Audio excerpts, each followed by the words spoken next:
Hello everyone, मेरा नाम है भरत भूषण और आप देख रहे हैं यहाँ पर इंपॉर्टेंट डेरिवेशन की सीरीज, जिसमें हम लोग भाई पूरी रिसर्च के साथ आपके सामने लेके आ रहे हैं कि कौन कौन से डेरिवेशन है जो सीबीएसई अक्सर पूछती है, कौन से इंपॉर्टेंट है और कौन कौन से आपको करने हैं। क्योंकि किताबों में कई सारे डेरिवेशन दिए गए हैं, तो हम लोग ट्राई कर रहे हैं कि आपको बता पाए कि कौन कौन से डेरिवेशन जो है आपको एक्चुअली करने हैं, जो कि आपके बोर्ड के सिलेबस में हैं और जो बार बार आ रहे हैं।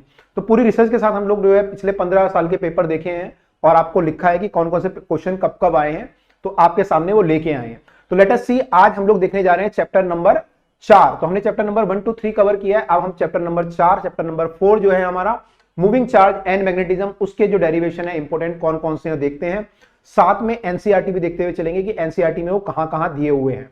तो let us see with the first derivation. कौन सा डेरिवेशन यहाँ पे 2-3 डेरिवेशन बहुत ही इंपॉर्टेंट है। वैसे तो इस चैप्टर में बहुत सारे डेरिवेशन की भरमार है, लेकिन कुछ डेरिवेशन बहुत ही इंपॉर्टेंट है। लेट अस सी कौन से डेरिवेशन है। तो यहाँ पे देखिए हम लोग, तो पहला डेरिवेशन यहाँ पे टू फाइंड द फ्रीक्वेंसी और time period of a moving charge. अगर कोई चार्ज जो है मैग्नेटिक फील्ड में घूमता है तो उसका फ्रीक्वेंसी और टाइम पीरियड या वेलोसिटी वगैरह आपको निकालनी है, तो कैसे हम लोग निकालते हैं। इससे रिलेटेड एक और डेरिवेशन है, ये सीबीएसई 2014 में पूछा गया। एक और डेरिवेशन है कि फाइंड द रेडियस। अगर हम रेडियस निकालें तो वो कैसे हम लोग निकालेंगे। तो ये निकालने के लिए अगर आप देखेंगे तो आपको पता होगा, यहाँ पे हम लोग लॉरेंज फोर्स QVB को बराबर करते हैं mv²/r, centripetal force equal to Lorentz force करते हैं। तो ये डेरिवेशन कहां पे दिया गया देखिए, अगर हम एनसीईआरटी में देखेंगे तो ये आप देखेंगे पेज नंबर कितना है, ये पेज नंबर जो है ये 112। तो यहां पे आप देखेंगे तो यहां पे आपको डेरिवेशन दिया गया है, दोनों ही जो है रेडियस निकाली गई है और फिर फ्रीक्वेंसी और फिर आप वहां से टाइम पीरियड वगैरह भी निकाल सकते हैं। तो वो सब यहाँ पे ओमेगा निकाला, फिर टाइम पीरियड इक्वल टू 2π/ω, वहां से हम लोग ये सब निकाल सकते हैं। तो ये डेरिवेशन आपको दिया गया है, बहुत ही सिंपल डेरिवेशन है, आराम से आप लोग कर सकते हैं। तो सर्कुलर पाथ में जब वो घूमेगा तो क्या होगा। अगला डेरिवेशन जो है वो इससे रिलेटेड है, अभी हम देखते हैं डेरिवेशन क्या है वो। अगला डेरिवेशन है आपका पिच निकालना, कि हेलिकल पाथ में जब पार्टिकल घूमता है उसकी पिच कितनी होती है। पिच का मतलब क्या होता है, पहले तो पिच का मतलब होता है हमारे पास कि अगर हम लोग जो है यहां पे ये सर्कल में घूम रहा है और ये अगर मान लो किसी और एंगल पे 90 डिग्री पे नहीं है, तो ये आगे बढ़ता जाएगा सर्कल में से घूमेगा, तो ये पिच, इसको बोलते हैं हेलिकल पाथ। और दो सर्कल के बीच की जो दूरी होती है उसको बोलते हैं पिच। तो पिच निकालने का फॉर्मूला क्या है, हम लोग जो है यहाँ पे वेलोसिटी निकालते हैं इस डायरेक्शन में, v पैरेलल कितनी है, मैग्नेटिक फील्ड के पैरेलल वेलोसिटी कितनी है, इनटू इसे कितना टाइम लगा। तो डिस्टेंस होता है वेलोसिटी इनटू टाइम, तो मैग्नेटिक फील्ड के अलोंग वेलोसिटी कितनी है इनटू टाइम पीरियड हम लोग सर्कल से निकालते हैं। तो टाइम पीरियड हम निकाल के फिर मल्टीप्लाई करते हैं। तो यहाँ पे डेरिवेशन पूरा दिया गया, देखिए अगर आप थोड़ा सा नीचे, इसी के नीचे देखिए, यहाँ पे ये देखिए ये पिच दिया हुआ, velocity in parallel direction into time period already हम लोग निकाल चुके हैं। तो वहां से हम लोग जो है पिच निकाल सकते हैं कि आपके पाथ की पिच कितनी होगी। तो ये डेरिवेशन हमारे सामने हुआ, 3 डेरिवेशन हम लोग देख चुके हैं। अब देखते हैं अगला डेरिवेशन, चौथा कौन सा है। तो चौथा डेरिवेशन है magnetic field at the centre of a circular loop. एक लूप के सेंटर पे मैग्नेटिक फील्ड कितना होगा, या फिर लूप के एक्सिस पे, कि अगर आपका लूप है मान लीजिए, तो लूप के एक्सिस पे फील्ड कितना होगा। तो इन जनरल डेरिवेशन ये है कि एक्स डिस्टेंस पे कितना होगा, और अगर आप एक्स को 0 पुट कर देंगे तो सेंटर पे कितना होगा। तो अगला डेरिवेशन यही है कि एक्सिस पे कितना होगा। देखिए बहुत इंपॉर्टेंट है, एक्सिस पे कितना मैग्नेटिक फील्ड होगा, कई बार पूछा गया है। कितना इंपॉर्टेंट डेरिवेशन है, कई बार आप देखेंगे पिछले 10 साल के अंदर ही है, 13 में, 15 में, 16 में, 18 में, 20 में, सब जगह पूछा गया है। तो इसका डेरिवेशन कहां पे दिया गया है, दोनों डेरिवेशन हम देखते हैं कि एनसीईआरटी में कहां पे डेरिवेशन छुपे हुए हैं। तो आप देखेंगे एनसीईआरटी में अगर आप जाएंगे यहाँ पे, तो ये देखिए पहले तो बायट-सैवर्ट लॉ है, फिर उसके बारे में बताया गया है, उसके फिर क्वेश्चंस हैं, और यहाँ पे जो है ये देखिएगा आप, ये लूप बना के इसके एक्स डिस्टेंस पे मैग्नेटिक फील्ड निकाला गया कंपोनेंट बना के और इंटीग्रेट करके डीबी निकाला गया, डीबी को फिर इंटीग्रेट किया गया थीटा वगैरह निकाल के, और ये आपकी वैल्यू आई है on the axis at distance x. तो ये वैल्यू हमारी आती है, जो यहाँ पे वैल्यू आ रखी है। उसके बाद हम लोग अगर x को 0 पुट कर दें, अगर हम x को यहाँ पे 0 पुट कर दें, तो हमारी वैल्यू फिर ये आ जाती है b = μ0I/2r। तो ये सेंटर पे हो गया कि सेंटर पे हमारी वैल्यू कितनी होगी। तो हमने एक्सिस पे निकाल लिया, हमने सेंटर पे भी निकाल लिया। कुछ किताबों में ये जो डेरिवेशन दिया गया है, इसको डायरेक्ट जो है बायट-सैवर्ट लॉ का यूज किया गया है। वहां पे एक एलिमेंट मान लिया है, मतलब उन्होंने ऐसे मान लिया कि एक पूरा लूप है, ये पूरा लूप है और लूप का एक एलिमेंट मान लिया है, उसके द्वारा यहाँ पे फील्ड निकाला गया है। तो इसको एक स्ट्रेट वायर मान के उसका फील्ड निकाला गया, फिर पूरा इंटीग्रेट किया गया, उससे आंसर μ0I/2r निकाला गया है। वो भी करेक्ट है, वो भी आप कर सकते हो, लेकिन एनसीईआरटी फॉलो करोगे तो ज्यादा बेटर है। ठीक है, वैसे एक्सिस वाला ज्यादा आ रहा है, तो एक्सिस वाला तो आपको करना ही है, राइट। अब देखते हैं अगला डेरिवेशन हमारे सामने क्या है। तो अगला डेरिवेशन हमारे सामने है बच्चों, magnetic field due to straight wire of radius R at distance R less than A and more than A. मतलब कि अगर कोई वायर है और इसमें करंट फ्लो कर रहा है तो इसके अंदर फील्ड यहाँ पे आर डिस्टेंस पे कितना होगा और बाहर निकालोगे तो यहाँ पे कितना होगा। तो यहाँ पे फील्ड निकालने के लिए हम लोग क्या यूज करते हैं, using ampere circuital law. Ampere circuital law का यूज करके हम लोग निकालते हैं यहाँ पे। तो म्यू नॉट आई जो होता है इसका ये जो वैल्यू आती है integration of B dot DL से आती है। तो यहाँ पे हम क्या करते हैं, बी डॉट डीएल निकालना तो आसान होता है। बी डॉट डीएल आपका जो होता है बी इंटू डीएल का पूरा पाथ लोगे सर्कुलर पाथ तो 2 पाई आर आ जाएगा, वो तो सही है, दोनों में 2 पाई आर आ जाएगा, यहाँ पे 2 पाई इंटू आर, यहाँ पे 2 पाई इंटू ये वाला आर। लेकिन आई निकालने में प्रॉब्लम आती है, जब यहाँ पे आप पाथ लेते हैं बाहर वाला जो सर्कल लेंगे उसके अंदर पूरा करंट आ रहा है तो पूरे का पूरा करंट आई आ जाएगा यहाँ पे। तो आसान है derivation, mu naught I into B into 2 pi R, वहां से हमारा बी आ जाएगा mu naught I by 2 pi R. लेकिन जब अंदर लोगे तो अंदर आपको इतना एलिमेंट मानना पड़ेगा, इतने एलिमेंट में कितना करंट पास कर रहा है।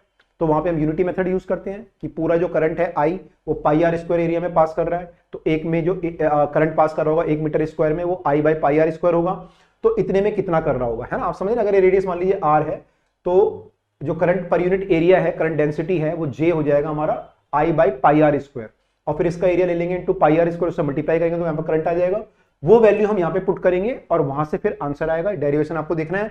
तो ये एनसीईआरटी में कहां पे दिया हुआ है, तो एनसीईआरटी में बायोट-सेवर्ट लॉ अगर आप देखेंगे उसके नीचे जो है एम्पियर सर्किटल लॉ की बात की गई है और वहां पे जो है ये डेरिवेशन देखिए, आप देखेंगे यहाँ पे, ये देखिए इस क्वेश्चन की फॉर्म में ये डेरिवेशन पूरा किया गया है, यहाँ पे इस क्वेश्चन की फॉर्म में दिया गया है। तो ये दोनों वैल्यू निकाली गई है कि आउटसाइड क्या होगा, सिंपल डेरिवेशन जो है mu naught I by 2 pi R, और जब हम यूनिटी मेथड लगा के करंट निकालेंगे फिर जो है इनसाइड मैग्नेटिक फील्ड कितना होगा। तो ये डेरिवेशन भी वहां पे दिया गया है। सब लोग डेरिवेशन भाई ध्यान से कर लेना, इजी डेरिवेशन है, नंबर कटने नहीं चाहिए। अब देखते हैं यहाँ पे और कौन सा डेरिवेशन हमारे सामने है। To find the magnetic field solenoid using the Ampere circuital law, Ampere circuital law के द्वारा मैग्नेटिक फील्ड निकालना सॉलिनॉइड में, वो भी यहाँ पे दिया गया है। अगर आप देखेंगे इसके नीचे थोड़ा सा मेहनत करेंगे तो थोड़ा सा नीचे जाएंगे तो यहाँ पे दिया गया, देखो ये लूप बनाते हैं हम लोग, ये हम लोग सॉलिनॉइड मानते हैं, सॉलिनॉइड में हम लोग लूप बनाते हैं और लूप में हम लोग एम्पियर सर्किटल लॉ लगाते हैं और फिर यहाँ पे डेरिवेशन होके ये वैल्यू आती है म्यू नॉट एन आई की वैल्यू जो आती है। तो ये पूरा यहाँ पे पूरा बताया गया है कैसे कैसे हम लोग लूप लेते हैं, कहाँ पे वैल्यू 0 होगी, कहाँ पे परपेंडिकुलर होगा फील्ड। तो वो डेरिवेशन आपको ध्यान से देखना है, राइट। चलिए आगे देखते हैं अब क्या है हमारे सामने। तो आगे हम देखें अगर, तो फिर है force between the two current carrying wire, दो करंट कैरिंग वायर के बीच में फोर्स कितना होता है। अगर करंट सेम डायरेक्शन में होता है तो क्या करते हैं, अट्रैक्ट या रिपेल, अट्रैक्ट करते हैं, अपोजिट डायरेक्शन में रिपेल करते हैं, ठीक है। तो ये डेरिवेशन कहां पे, तो ये डेरिवेशन भी आपके सामने आप देखेंगे तो ये आपको मिल जाएगा एनसीईआरटी में। देखिए फोर्स बिटवीन द लिखा भी हुआ है, two parallel current carrying wire, यहाँ से एम्पियर की डेफिनेशन भी आती है। तो ये देखिए फोर्स यहाँ पे पूरा ड्राइव किया गया है, तो बड़ा आसान डेरिवेशन है, ये आप निकाल सकते हैं। Force per unit wire, force per unit length में निकाल सकते हैं एल से डिवाइड करके। तो इस पे बेस क्वेश्चन बहुत अच्छे आते हैं, बेहतरीन न्यूमेरिकल, सीबीएस में जो न्यूमेरिकल इसके आ रहे हैं बहुत अच्छे आ रहे हैं बोर्ड में, इनफैक्ट तो जेई और नीट के लेवल के उससे भी मतलब ऊपर लेवल के आ रहे हैं, तो थोड़ा ध्यान से करना है इसको, ठीक है। तो ये यहाँ पे डेरिवेशन है आपका। अगला देखते हैं आप, अगला हमारे सामने कौन सा डेरिवेशन है। तो अगला डेरिवेशन कौन सा भाई साहब, अगला डेरिवेशन हमारे सामने है, बहुत ही इंपॉर्टेंट, देखिए कितनी बार आ चुका है, 7, 11, 13, 19। Torque on a current carrying rectangular loop place in the uniform field, ये बहुत इंपॉर्टेंट है। टॉर्क ऑन द लूप निकालना, टॉर्क ऑन द लूप मतलब जो कोई लूप होता है उसको यूनिफॉर्म फील्ड में रखते हैं तो फोर्स उस पर 0 होता है लेकिन टॉर्क होता है। तो टॉर्क कितना होता है, टॉर्क देखिए कितना होता है भाई साहब यहाँ। तो ये भी डेरिवेशन आप देखेंगे तो थोड़ा सा नीचे जाएंगे, देखिए टॉर्क है, पूरा डेरिवेशन है इसका। तो ये पूरा डेरिवेशन करा गया है लूप को मान के और फिर अलग अलग वायर पे फोर्स निकाला गया है, सबको फिर ऐड किया गया है और लास्ट में चलते चलते चलते वो यहां तक पहुंचे हैं। टॉर्क जो आएगा वो m क्रॉस b आता है या mb साइन थीटा आता है। तो ये आपको ध्यान रखना है, mb साइन थीटा।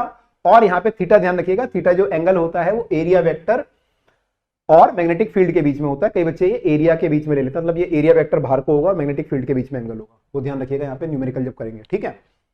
ध्यान रखना, न्यूमेरिकल में बता दिया तुम्हें एक्स्ट्रा, ओके। तो ये इंपॉर्टेंट है, कई बार आ चुका है, बहुत इंपॉर्टेंट डेरिवेशन। तो ये सारे डेरिवेशन है, आप एक बार दोबारा देख लेते हैं इंपॉर्टेंट कौन कौन से हमें डेरिवेशन इसमें लग रहे हैं। तो देखिए जो डेरिवेशन कई बार आए हैं, आप देखेंगे 2 डेरिवेशन यहाँ पे हमें कई बार आते हुए दिखे। जैसे ये वाला डेरिवेशन था एक, तो एक्सिस पे ये वाला जो है, तो ये इंपॉर्टेंट है कि एक्सिस पे कितना होगा, और दूसरा जो है ये अभी जो हमने पढ़ा टॉर्क वाला, ये इंपॉर्टेंट है। तो 2 डेरिवेशन तो बहुत ही इंपॉर्टेंट है। तो अगर कोई बिल्कुल ही भाई साहब खराब हालत में, खस्ता हालत में है, बिल्कुल ही जो है जर्जर दयनीय अवस्था में पहुंच चुका है और उसके स्कूल के एग्जाम आ रहे हैं, टाइम कम है, तो कम से कम ये तो भाई कर ही लेना। बाकी तो स्कूल वालों की मर्जी है क्या देते हैं वो, लेकिन ये तो इंपॉर्टेंट है, पहले ये तो करना ही करना है, ठीक है। तो आई होप सबको क्लियर हुआ होगा इस चैप्टर में कौन सा डेरिवेशन करनी है और कौन कितना वेटेज रखता है, तो यही करना है और कुछ नहीं करना है। तो ऐसे ही हमारे साथ हर चैप्टर में बढ़ते रहिएगा ताकि आपको पता चलता रहे क्या करना है, कितना करना है। तो मिलते हैं आपसे अब अगले चैप्टर में, चैप्टर नंबर 5 में, उसमें देखेंगे कौन कौन से इंपॉर्टेंट डेरिवेशन वहां पर होते हैं। तो मिलते हैं अगली वीडियो में, टिल देन